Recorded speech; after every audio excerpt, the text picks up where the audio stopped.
राम दोस्तों, क्या राम राजा दशरथ के पुत्र नहीं थे?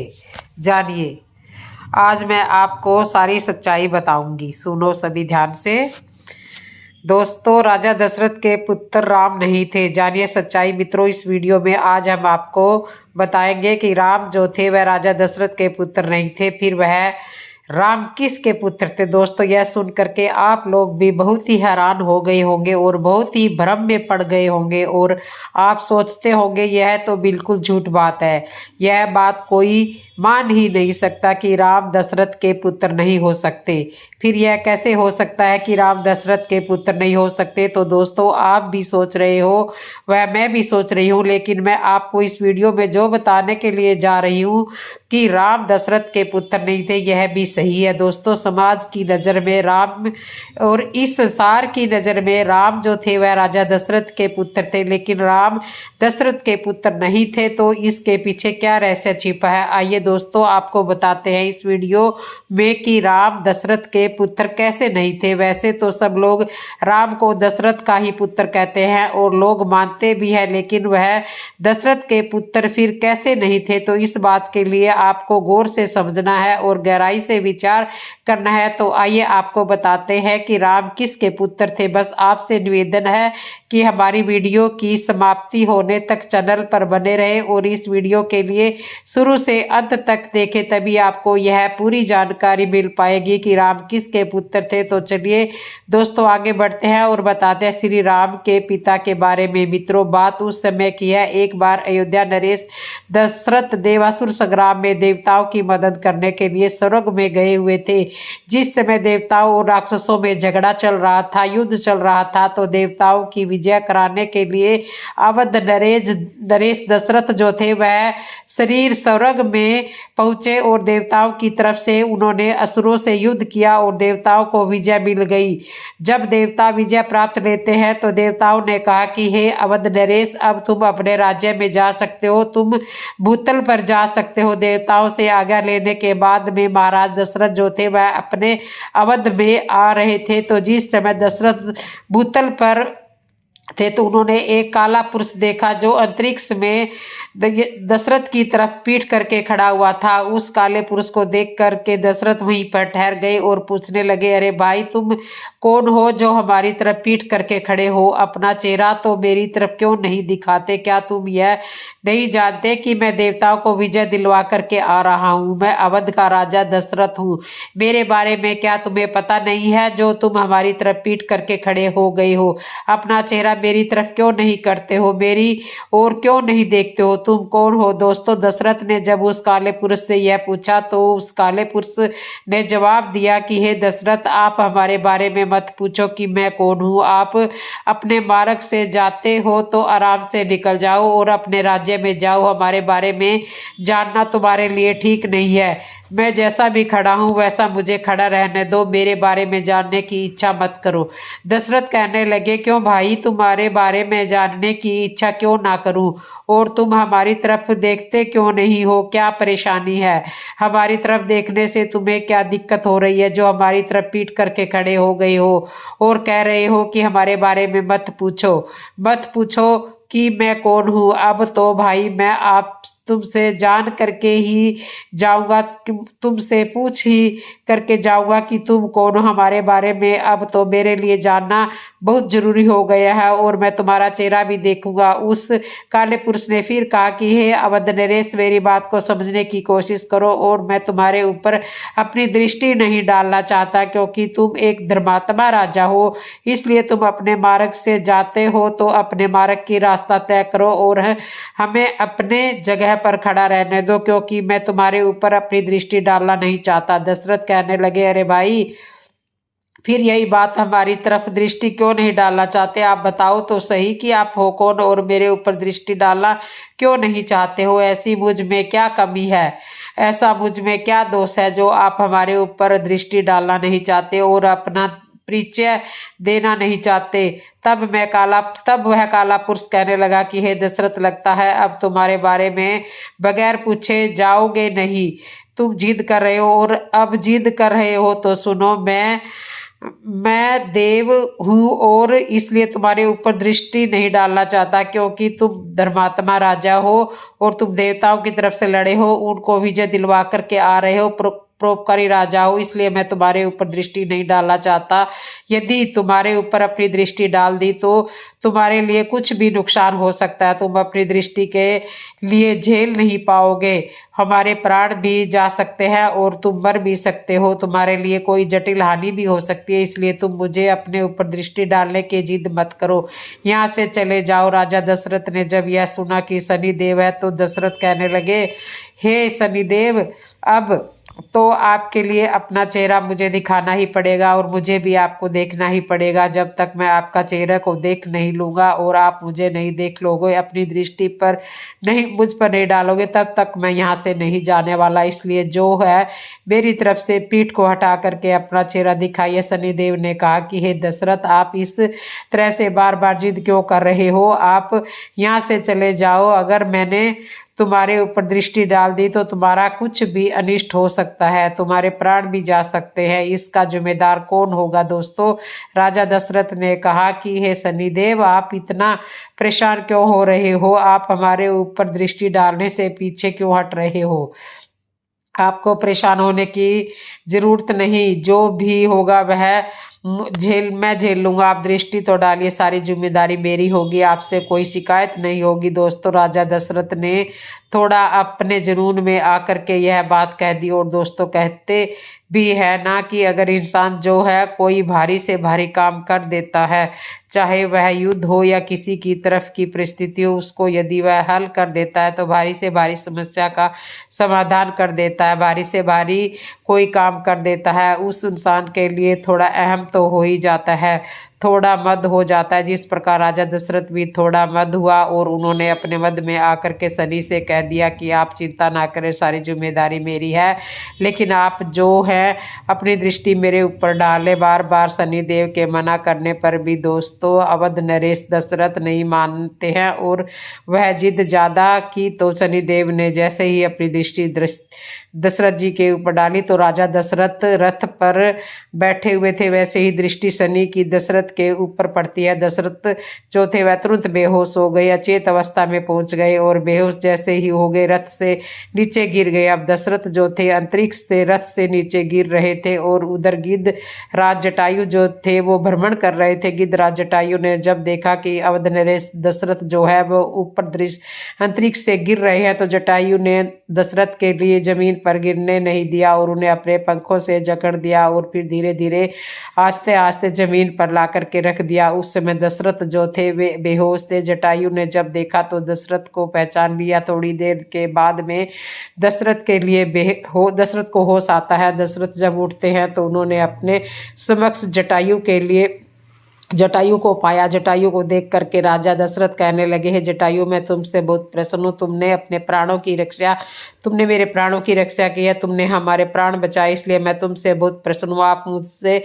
कुछ मांग लो, तुम मांगोगे वही मैं देने की कोशिश करूँगा, क्योंकि तुम हमारे प्राणों के रक्षक हो। दोस्तों, दशरथ के ऐसा कहने पर तब जटायु जो थे वह कहने लगे कि अब अवध नरेश, यदि तुम प्रसन्न होकर के हमें देना चाहते हो तो मैं मांग सकता हूँ। दशरथ ने कहा कि जटायु, आप निष्कोच होकर के मांग लो, मैं आपसे बहुत प्रसन्न हूँ क्योंकि आपने हमारे प्राणों को बचाया है। तब जटायु कहने लगे कि हे दशरथ, और तो हमें आपकी तरफ से कुछ नहीं चाहिए, ना हमें आपके राज्य पाठ की तरफ से कुछ चाहिए, ना हमें कोई धन दौलत चाहिए। दशरथ ने कहा, फिर तुम्हें क्या चाहिए। तब जटायु कहते हैं कि तुम्हारे जो भी संतान हो तो बड़ी संतान जो है वह तुम हमें दे देना, बस यही तुमसे मांगता हूँ और कुछ नहीं मांगता हूँ। तुम्हारे जो भी संतान हो उन संतानों में से जो बड़ा पुत्र हो वह पुत्र तुम हमें दे देना। दशरथ ने वचन दे दिया और कहा कि जटायु जी, मैं तुम्हें वचन देता हूँ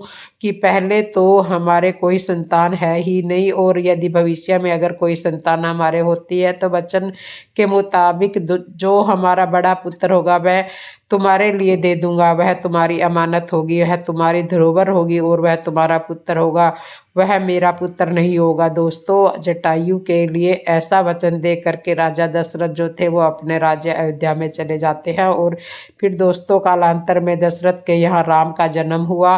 तब राम का जन्म हुआ तो अवध नरेश दशरथ ने जटायु के लिए बुलवाया और जटायु से कहा कि लीजिए जटायु महाराज, यह तुम्हारा पुत्र है। मैं वचन के मुताबिक तुम्हारा पुत्र मैं तुम्हें सौंप रहा हूँ, यह तुम्हारा बड़ा पुत्र। जटायु ने कहा कि हे अवध नरेश, अभी मैं अपने पुत्र को नहीं ले जा सकता, वक्त आने पर मैं अपने पुत्र को ले जाऊंगा, अभी तुम इनका पालन पोषण करिए। दशरथ ने कहा ठीक है। उसके बाद में दोस्तों, जटायु जो थे वो वहाँ से चले जाते हैं और दशरथ श्री राम जी का पालन पोषण करने लगते हैं। तो दोस्तों, इस तरह से राम जो थे वह राजा दशरथ के बेटा नहीं, जटायु के पुत्र थे। राम जो थे दशरथ के यहाँ जटायु की अमानत थे, उन धरोहर थे, उन जिनके लिए राजा दशरथ बड़ा संभाल करके रखते थे। वह जानते थे कि यह हमारे बड़े पुत्र राम जो है वह जटायु के पुत्र है, वचन के मुताबिक जो वचन दे चुके थे। अब दोस्तों, आपको यह शंका हो रही होगी कि ऐसा कैसे हो सकता है। तो आइए, वैसे तो परिणाम अनेकों हैं, लेकिन मैं आपके लिए ज़्यादा नहीं, एक दो परिणाम देता हूँ। जब विश्वामित्र के लिए यह पता चला कि राम का अवतार हुआ है तो विश्वामित्र जो थे वह दशरथ के यहाँ राम को लेने के लिए गए थे। विश्वामित्र ने जाकर के दशरथ से कहा था कि अवध नरेश, हम तुम्हारे बड़े बेटा राम को लेने के लिए आए हैं, क्योंकि इनकी हमें बहुत जरूरत है। जब राम के लिए विश्वामित्र ने मांगा तो दशरथ जो थे राम को देने से इनकार करने लगे। उस समय दशरथ ने यह राम नहीं और भी 3 पुत्र थे। तब विश्वामित्र ने राम को ही मांगा तो दशरथ जो थे वो राम को देने से मना कर देते। उन्होंने क्यों मना किया है, यहाँ पर तुलसीदास जी कह रहे हैं कि विश्वामित्र ने जब राम को मांगा था तब दशरथ ने विश्वामित्र से कहा कि मैंने चौथेपन में यह 4 पुत्र पाए हैं, लेकिन हे ब्राह्मण देव, आपने जो यह वचन कहा है यह विचार करके नहीं कहा है। जो आप राम को मांग रहे हो, वैसे तो हमारे लिए यह सब 4 पुत्र जो है वह हमारे प्राण प्यारे हैं। अगली चौपाई में तुलसीदास जी दोस्तों कहते हैं कि सब सुत मोए प्राण की नाई, राम देत नहीं बने गुसाई। वैसे तो हमारे लिए यह सब पुत्र एक ही बराबर है, प्राणों से भी प्यारे हैं, लेकिन राम देत नहीं बने गुसाई। राम को देते हुए हे विश्वामित्र मुझे नहीं बनता, मैं राम के लिए आपको कैसे दे सकता हूँ। आप चाहे और कुछ भी मांग लो, अयोध्या का राज्य मांग लो, वो भी मैं आपको दे दूंगा, लेकिन मैं राम को कैसे दे सकता हूँ। वैसे तो हमारे लिए 4 पुत्र प्राणों से भी प्यारे हैं, लेकिन राम को देते हुए विश्वामित्र मुझे नहीं बनता, इसलिए मुझे क्षमा करें। अब दोस्तों, तुलसीदास की चौपाई कह रही है कि जिसका अर्थ है दशरथ यह क्यों कह रहे हैं थे, दशरथ यह इसलिए कह रहे थे कि राम को देते हुए तुम्हें नहीं बनता, क्योंकि राम जो है यह हमारा पुत्र नहीं है, यह किसी दूसरे की अमानत है, किसी दूसरे की धरोहर है जो मेरे पास सुरक्षित है। जो दशरथ विश्वामित्र को देने में राम को मना कर रहे थे। फिर दोस्तों, कालांतर में दशरथ के यहाँ राम का जन्म हुआ। तब राम का जन्म हुआ तो अवध नरेश दशरथ ने जटायु के लिए बुलवाया और जटायु से कहा कि लीजिए जटायु महाराज, यह तुम्हारा पुत्र है।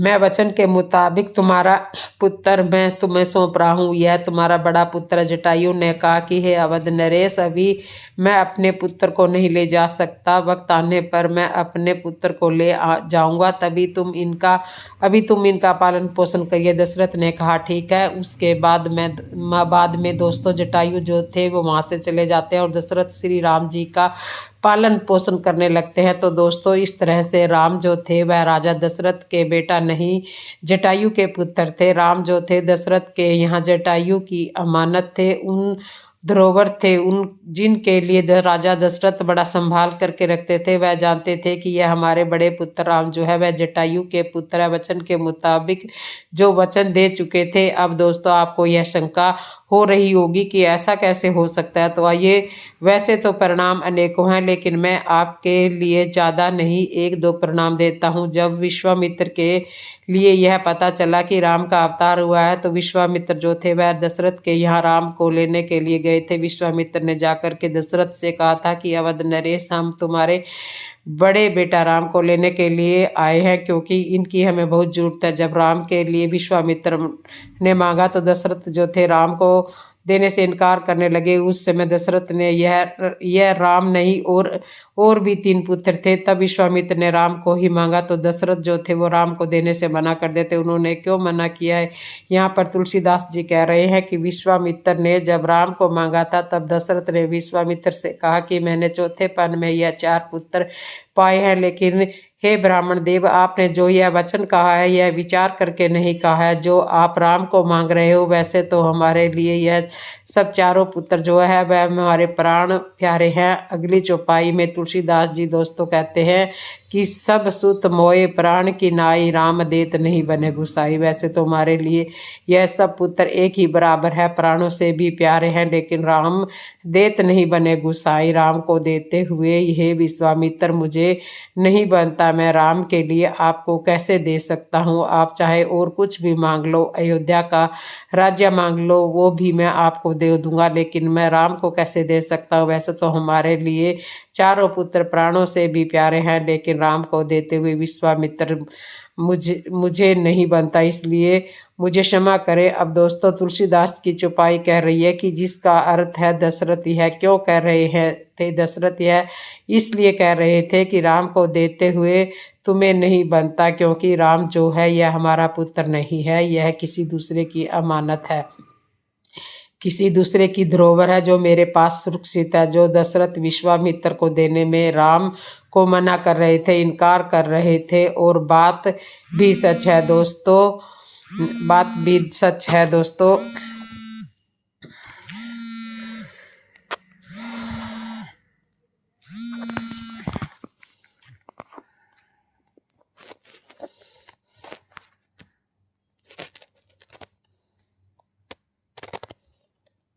मैं राम को आपको कैसे सौंप दूं? राम हमारी अमानत नहीं है। आप चाहे और कुछ भी मांग लो।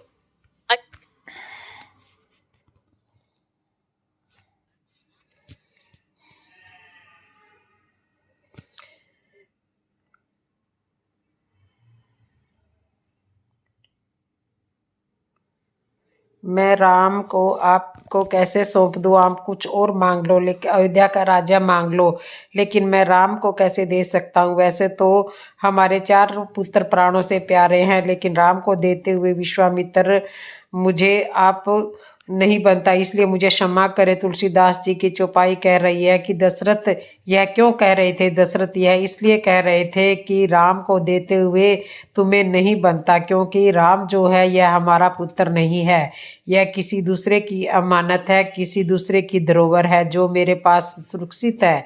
जो दशरथ विश्वामित्र को देने में राम को मना कर रहे थे, इनकार कर रहे थे, और बात भी सच है दोस्तों। अगर कोई भी आपका मित्र या कोई भी चाहता कोई अपनी कीमती वस्तु आपके यहाँ अमानत के रूप में, धरोहर के रूप में रख जाए, आपके घर पे रख जाए, और कोई भी आपका मित्र या साथी दूसरा उस वस्तु को मांगने के लिए आए, तो आप उससे हाथ जोड़ करके यही कहेंगे कि जो वस्तु आप मांग रहे हो यह वस्तु हमारी नहीं है, यह वस्तु किसी दूसरे की अमानत है, किसी दूसरे की धरोहर है जो हमारे पास रखी हुई है। हाँ, अगर मेरी होती तो मैं बिना किसी के रोके टोके ही आपको दे सकता, मैं आपको यह दूसरे की धरोहर नहीं दे सकता। जिस तरह से दशरथ ने विश्वामित्र से कहा था कि हे ब्राह्मण देव, आपने जो राम को मांगा है यह विचार करके नहीं मांगा है, इसलिए राम को देते हुए विश्वामित्र आपको नहीं बनता। अब आइए दोस्तों दूसरे तरीके से जानते हैं कि राम दशरथ के पुत्र नहीं थे, जटायु के बेटा थे। वह कैसे? तो बताया है कि जब राम जी के लिए वनवास हो गया था, राम जब वन में चले गए थे, यानी सीता भी साथ में गई थी, लक्ष्मण जी भी गए थे, इधर शत्रुघ्न और भरत जो थे वह घर पर रह जाते हैं। राम के वन चले जाने के बाद में फिर वह एक दिन दशरथ का देहांत हो गया, यानी दशरथ के प्राण जो थे वह शरीर से निकल गए। दशरथ का जब देहांत हो जाता है तो उनका दाह संस्कार जो था वो भरत ने किया। अब दोस्तों जरा यहाँ पर समझने वाली बात है, गहराई से सोचने वाली बात है कि हमारे हिंदू में अगर पिता का देहांत हो जाता है तो उसका दाह संस्कार करने का अधिकार जो बड़ा पुत्र के लिए होता है वह सबसे छोटे पुत्र के लिए सबसे छोटे पुत्र के होता है, यानी अपने पिता का दाह संस्कार जो था, यानी मुखा अग्नि या तो बड़ा बेटा को लगाना होता है या छोटा बेटा लगाता है। अब बड़े बेटे राम जो थे दशरथ के, वह तो घर पर नहीं थे, यह तो वन में चले गए थे और दशरथ का दाह संस्कार शत्रुघ्न को करना चाहिए था, क्योंकि शत्रुघ्न जो थे वह सबसे छोटे थे। फिर भरत ने ही दशरथ का दाह संस्कार क्यों किया? अरे भाई, यह थोड़ी ना तो बड़े थे और ना छोटे, शत्रुघ्न को करना चाहिए था। लेकिन दोस्तों, यहाँ पर शंका करने वाली बात नहीं, समझने वाली बात है। भरत जो थे वह राजा दशरथ के सबसे बड़े पुत्र थे और इसलिए भरत ने दशरथ को दाह संस्कार किया था, मुखाग्नि लगाई थी। और इधर राम जो थे वो वन में थे, तो उस समय उन्होंने जटायु का दाह संस्कार किया था, क्योंकि राम जटायु के पुत्र थे। लेकिन यह जटायु जो था वह कोई निसंतान व्यक्ति नहीं थे, वह अपने परिवार में भरा पूरा परिवार था, इसके परिवार में बहुत संतानें थी। लेकिन फिर राम ने ही जटायु का अंतिम संस्कार क्यों किया? यह इसलिए किया गया था क्योंकि दशरथ ने जटायु से कहा था कि जो तुम्हारा बड़ा पुत्र हो वह मुझे दे देना। उस समय जटायु की कोई संतान नहीं थी, तो दशरथ के जो पुत्र राम हुए थे वह जटायु की धरोहर दशरथ के यहाँ थे और राम ही जटायु के सबसे बड़े पुत्र थे, इसलिए राम ने जटायु का दाह संस्कार किया था। वैसे तो दशरथ के ही राम कहे गए हैं, लेकिन यहाँ पर जो तुलसीदास जी ने अपनी चौपाइयों में दर्शाया है, जो प्रणाम दिखाया मित्रों, उस चौपाई के गुण रहस्य के मुताबिक राम के लिए जटायु का पुत्र ही बताया गया है। राम जो थे वह जटायु के ही पुत्र थे, दशरथ के पुत्र नहीं थे, क्योंकि राम जो थे वह दशरथ के यहाँ जटायु की अमानत और धरोहर थे। अर्थात उधर दशरथ के बड़े पुत्र भरत हुए, उन्होंने अपने पिता दशरथ का दाह संस्कार किया और इधर राम जटायु के बड़े पुत्र हुए, तो राम ने अपने पिता जटायु का अंतिम संस्कार किया। तो दोस्तों, उम्मीद करती हूँ यह जानकारी आपको पसंद आई होगी और समझ में आई होगी। अगर वीडियो अच्छी लगी हो तो कमेंट बॉक्स में जय श्री राम आवश्यक जरूर लिख देना। समय देने के लिए आप सभी को बहुत बहुत धन्यवाद। अगली वीडियो की चर्चा हम अगली वीडियो में ही करेंगे। जय श्री राम दोस्तों, जय श्री राम, जय श्री राम।